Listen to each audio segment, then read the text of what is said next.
നിങ്ങൾ എന്തിനായിരുന്നു റിസോർട്ടിൽ പോയത്? എനിക്കൊന്നും അറിയില്ലായിരുന്നു. ടൗണിൽ പരിചയമില്ലാത്തോണ്ട് ബസ് കയറ്റി വിടാന്ന് പറഞ്ഞിട്ട് ഒടുവിൽ എന്നെ റിസോർട്ടിൽ എത്തിച്ചതാണ്. എന്നിട്ട് എത്രയും പെട്ടെന്ന് എന്നെ ബസ് സ്റ്റാൻഡിൽ വിടണമെന്ന് പറഞ്ഞിട്ട് കേട്ടില്ല. ഓരോരോ കാരണങ്ങൾ പറഞ്ഞ് മനഃപൂർവ്വം സമയം വൈകിച്ചു. നിങ്ങൾ അവിടെ നിന്ന് രക്ഷപ്പെടാൻ ശ്രമിച്ചില്ലേ? ആരുടെങ്കിലും സഹായം ഇല്ലാതെ ടൗണിൽ എത്താൻ പറ്റുമായിരുന്നില്ല. രാത്രിയാകുന്നതുവരെ അവിടെ എന്ത് ചെയ്തു? ഭയം കാരണം എനിക്ക് തലകറക്കം വന്നു. ഡോക്ടറാണെന്ന് പറയുന്ന ഒരാൾ വന്ന് എന്തോ മരുന്ന് തന്നു. രാത്രി വൈകിയാണ് ഞാൻ പിന്നെ ഉണർന്നത്. ഉണർന്നിട്ട് എന്ത് ചെയ്തു? ഉടനെ പോണെന്ന് ഞാൻ പറഞ്ഞു. അപ്പോഴാണ് റീത്ത എന്ന് പറയുന്ന ഒരു പെൺകുട്ടി ഓടി മുറിയിൽ വന്നത്. ഏതാണ് ആ പെൺകുട്ടിയെന്ന് നിങ്ങൾക്ക് നേരത്തെ അറിയാമായിരുന്നോ? ഇല്ല, പാപ്പച്ചൻ ഒരാളുടെ മകളാണെന്ന് ബാലകൃഷ്ണ മാഷ് പറഞ്ഞു. എന്നിട്ട് അവളെ നിങ്ങൾ കാറിൽ കയറ്റി കൊണ്ടുപോയി? ആ കുട്ടി ഏതോ അപകടത്തിൽപ്പെട്ടിരിക്കുകയാണെന്ന് എന്നെ പറഞ്ഞു വിശ്വസിപ്പിക്കുകയായിരുന്നു. റീത്ത കാറിൽ നിന്നിറങ്ങി ഓടിയപ്പോൾ ബാലകൃഷ്ണ മാഷ് എന്ത് ചെയ്തു?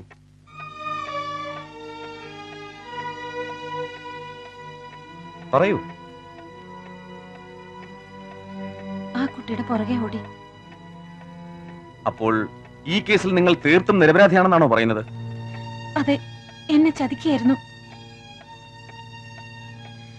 ഞാൻ ആവശ്യപ്പെടാതെ എന്നെ ബസ് കയറ്റി വിടാമെന്നും പറഞ്ഞ് കൂടെ വന്നു. നിർബന്ധിച്ച് റിസോർട്ടിൽ കൊണ്ടുപോയി. അപ്പോൾ ബാലകൃഷ്ണൻ മാസ്റ്റർ മുൻകൂട്ടി ആസൂത്രണം ചെയ്ത് നിങ്ങളെയും ആ പെൺകുട്ടിയെയും ചതിക്കാൻ ശ്രമിച്ചു എന്നാണോ?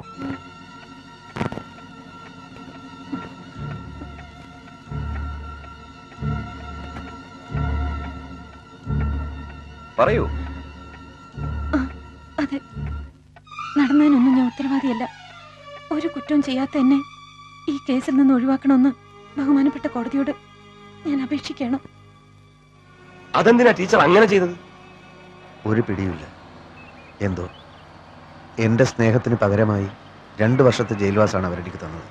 സ്ത്രീയല്ലേ, വിശ്വസിക്കാൻ പറ്റാത്ത വർഗം എന്നല്ലാതെ എന്ത് പറയാം? സ്ത്രീകളെ അങ്ങനെ അടച്ചാക്ഷേപിക്കാൻ കഴിയും? ബാലകൃഷ്ണന്റെ മുത്തശ്ശി ഒരു സ്ത്രീയല്ലേ, പെങ്ങളും ഒരു സ്ത്രീയല്ലേ. അവരെ പറ്റിയും ബാലകൃഷ്ണൻ അങ്ങനെ പറയൂ?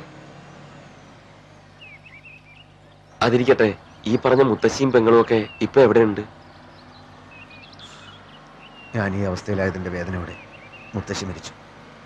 ഭാഗ്യത്തിന് അതിനു മുമ്പ് എൻ്റെ പെങ്ങളുടെ കല്യാണം കഴിഞ്ഞു. അവളിപ്പോൾ ഗൾഫിലാണ്.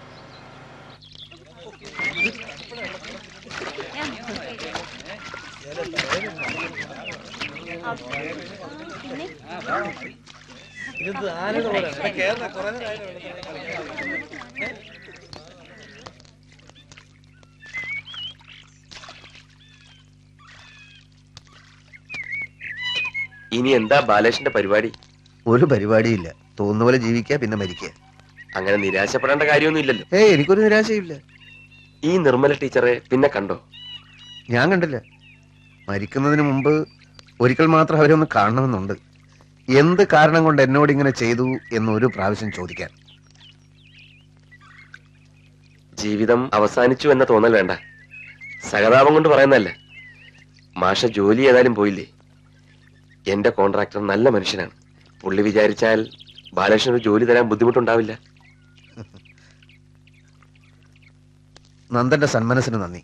പക്ഷെ പെട്ടെന്ന് അങ്ങനെ ഒരു ജോലിയിൽ പ്രവേശിക്കാനുള്ള മാനസികാവസ്ഥയിലല്ല ഞാൻ. അതൊക്കെ ശരിയാവുന്നേ. സുഹൃത്തിന്റെ വീട്ടിൽ പോയി തിരിച്ചു വരുമ്പോ കല്ലേറ്റുപുഴയിൽ ഇറങ്ങണം. അഡ്രസ് ഇതിലുണ്ട്. അഡ്രസ് ഇരിക്കട്ടെ, പക്ഷെ ഞാൻ വരില്ല നന്ദൻ. എനിക്ക് ആദ്യം വേണ്ടത് കുറച്ച് സ്വസ്ഥതയാണ്. വല്ല അമ്പലത്തിലോ ആശ്രമത്തിലോ ഒക്കെ ഒന്ന് ചുറ്റടിച്ച് നോക്കട്ടെ. സ്വസ്ഥതയൊക്കെ നമ്മൾ സ്വയം തീരുമാനിച്ചുണ്ടാക്കുന്നതാണ്. മനുഷ്യന് ദൈവം തരുന്ന പുണ്യമാണ് ജീവിതം. അതിങ്ങനെ താറുമാറാക്കി കളയുന്നതിൽ അർത്ഥമില്ല. എനിക്ക് കിട്ടിയ ജീവിതം പുണ്യമല്ലെന്ന് ഇത്രയും കേട്ടിട്ടും നന്ദന് മനസ്സിലായില്ലേ? അത് ജീവിതത്തിൽ ഒരു ഏട് മാത്രമല്ലേ ആകുന്നുള്ളൂ. എന്നെ സംബന്ധിച്ചിടത്തോളം ഏറ്റവും പ്രധാനപ്പെട്ട ഏട്. ഇനി അങ്ങോട്ട് പ്രതീക്ഷിക്കാനൊന്നുമില്ല. അങ്ങനെ ചിന്തിക്കരുത്.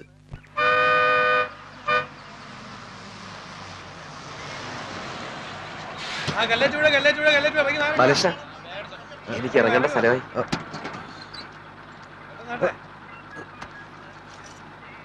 എന്റെ റിക്വസ്റ്റ് ആണ്, മടങ്ങുമ്പോ ഇവിടെ ഇറങ്ങണം.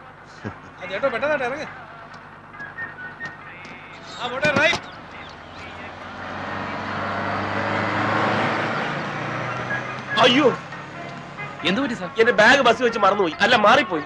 എന്നാ ഒരു വണ്ടി എടുത്ത് പുറകെ വിട്.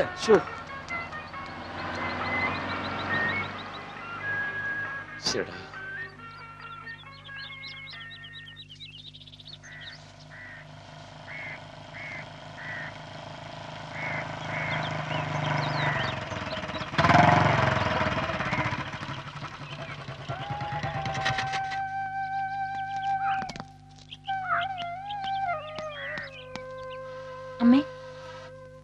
അദ്ദേഹം ഇങ്ങോട്ട് വരുന്നുണ്ട്. ആര്? അമ്മ ഉമ്മറത്തേക്ക് ചെല്ലൂ. നന്ദനാണോ?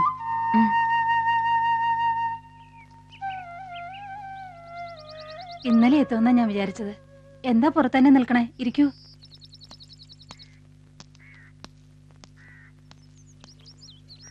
സന്തോഷ വാർത്ത ആദ്യം തന്നെ അങ്ങ് പറയാം. ഏത് പെണ്ണ്, എവിടെയുള്ള പെണ്ണ്, പെണ്ണിന്റെ ജാതി എന്ത്, സാമ്പത്തിക സ്ഥിതിയൊക്കെ എങ്ങനെ എന്നുള്ള ചോദ്യങ്ങളൊക്കെ ഉണ്ടായെങ്കിലും ഒടുവിൽ വീട്ടുകാരന്റെ ഇഷ്ടത്തിന് വഴങ്ങി.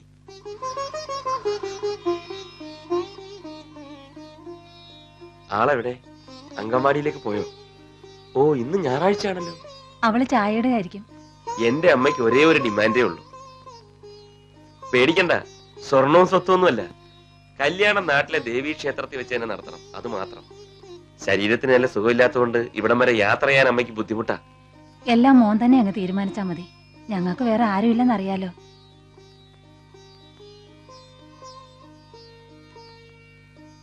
അമ്മേ, ഒന്നിങ്ങോട്ട് വരൂ.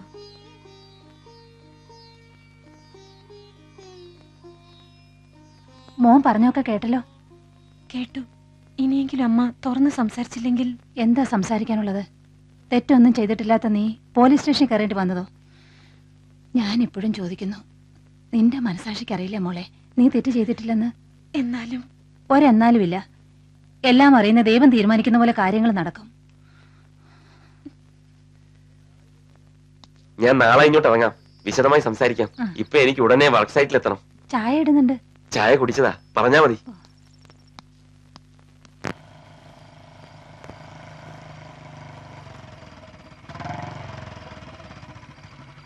ആഹാ, ഇതാര്? ബാലകൃഷ്ണനോ? എപ്പ എത്തി? കുറച്ചു നേരമായി. നമ്മുടെ ബാഗ് പരസ്പരം മാറിപ്പോയി. അതെ, ബസ് ഇറങ്ങിയപ്പോഴാ ഞാനത് ശ്രദ്ധിച്ചത്. ബൈക്ക് എടുത്ത് പുറകെ വിട്ടാലോ എന്ന് ആദ്യം ആലോചിച്ച, പിന്നെ വേണ്ടെന്ന് വെച്ചു. ഇത് തരാനായിട്ടെങ്കിലും ബാലകൃഷ്ണൻ ഇവിടെ വരുമല്ലോ എന്ന് ആഗ്രഹിച്ചു. എന്റെ പ്രതീക്ഷ തെറ്റിയില്ല. കേറി വാ. വരണം.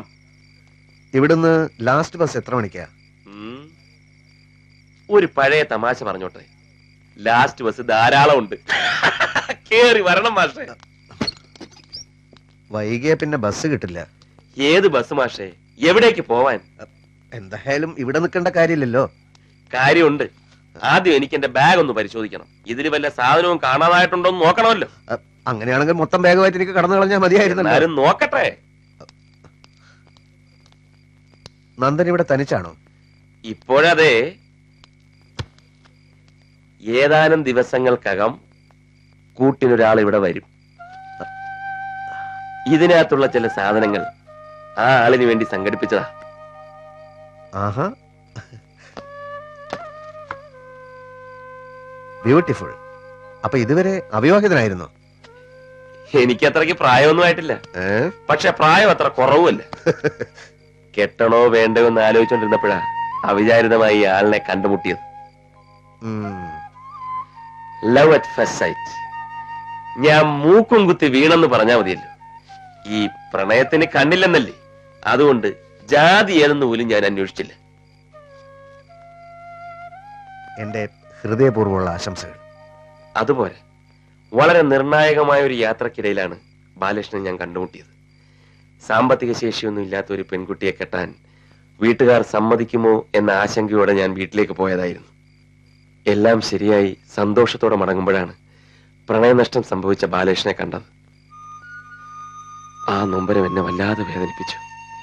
ദേവി ഇത് ഇവിടുന്ന് പോകരുത്. ഒരു മാറ്റം എന്തുകൊണ്ട് നല്ലതാ. നാളെ തന്നെ നമുക്ക് കോൺട്രാക്ടറെ കാണാം. എനിക്ക് വാക്ക് തരണം. അവിടുന്നുള്ള അപ്രോച്ച് റോഡ് ഉടൻ മെറ്റൽ ചെയ്യണം. ജയ്പൂരിൽ നിന്നും ടെസ്മാക്കയുടെ ആൾക്കാർ വിളിച്ചിരുന്നു. 2-ാം തീയതിക്ക് മുമ്പ് അവിടെ എല്ലാ മെഷീൻസും അവിടെ തിരിച്ചെത്തണം. അത് പ്രശ്നം വരില്ല സർ. ഉറപ്പാണ്? അതെ. ക്രഷറിന്റെ ജോലികൾ അതിനു മുമ്പ് തീരും. തീരും സർ. എനിക്കൊരു പിടിയില്ല. താനില്ലാത്ത ഈ 2-3 ദിവസം കാര്യങ്ങളെല്ലാം മൊത്തം സ്ലോ ആയിരുന്നു. താൻ അറിഞ്ഞോ, KNSന്റെ ലേബേഴ്സ് അടുത്ത ആഴ്ച പണിമുടക്കാൻ പരിപാടിയിട്ടിരിക്കുകയാണത്രേ. എന്തിന്? എന്നും അവന്മാർക്ക് ഓരോരോ പുതിയ ഡിമാൻഡുകളാണല്ലോ. ഞാൻ സംസാരിക്കാം സർ. പിന്നെ ഈ കാര്യം എന്ത് ചെയ്യണം? ഏത് കാര്യം? എന്റെ സുഹൃത്ത് ബാലകൃഷ്ണൻ. ഓ, അതോ? അയാൾ തൽക്കാലം സ്റ്റോറിന്റെ കാര്യങ്ങൾ നോക്കട്ടെ. തന്റെ റെക്കമെൻഡേഷൻ ആവുമ്പോൾ എനിക്ക് പ്രശ്നമില്ലല്ലോ. Thank you sir. താൻ പോയ കാര്യം എന്തായി? കല്യാണം ഉറപ്പിച്ചോ? ഇല്ല, വീട്ടിൽ നിന്ന് അമ്മാവനും ആളുകളും ഒക്കെ 2 ദിവസം ഇങ്ങോട്ട് വരും. ഒരു പെണ്ണ് കാണൽ ചടങ്ങ്. എങ്കിൽ ഞാൻ പോയി എന്റെ ഫ്രണ്ടിനോട് കാര്യങ്ങളൊക്കെ പറഞ്ഞിട്ട് ഉടനെ വരാം സാർ. ഓക്കെ. സംഗതി ഓക്കെ. സ്റ്റോറിന്റെ കാര്യങ്ങൾ ഇനി ബാലകൃഷ്ണന്റെ റെസ്പോൺസിബിലിറ്റിയാണ്. എല്ലാം ഞാൻ പറഞ്ഞുതരാം. ഇന്ന് ചൊവ്വ, ഇന്ന് വേണ്ട, നാളെ ജോലിയിൽ പ്രവേശിച്ചു. എന്താ ഇനിയിപ്പോ എല്ലാം നന്ദം തീരുമാനിക്കാൻ പോലെ. ആദ്യം അടിസ്ഥാന ആവശ്യങ്ങൾക്കുള്ള ചില സാധനങ്ങളൊക്കെ സംഘടിപ്പിക്കണം. സോപ്പ്, ചീപ്പ്, കണ്ണാടി. വേണം വേണം. ടൗണിൽ പോകാൻ എന്റെ ബൈക്ക് എടുത്തോളൂ. ഓടിക്കാൻ അറിയില്ല. ആ. നടന്നു പോവാം. നല്ല സ്ഥലം ഒക്കെ ഒന്ന് കാണുകയാവാം. അപ്പൊ നമുക്ക് വൈകുന്നേരം കാണാം. ഓ.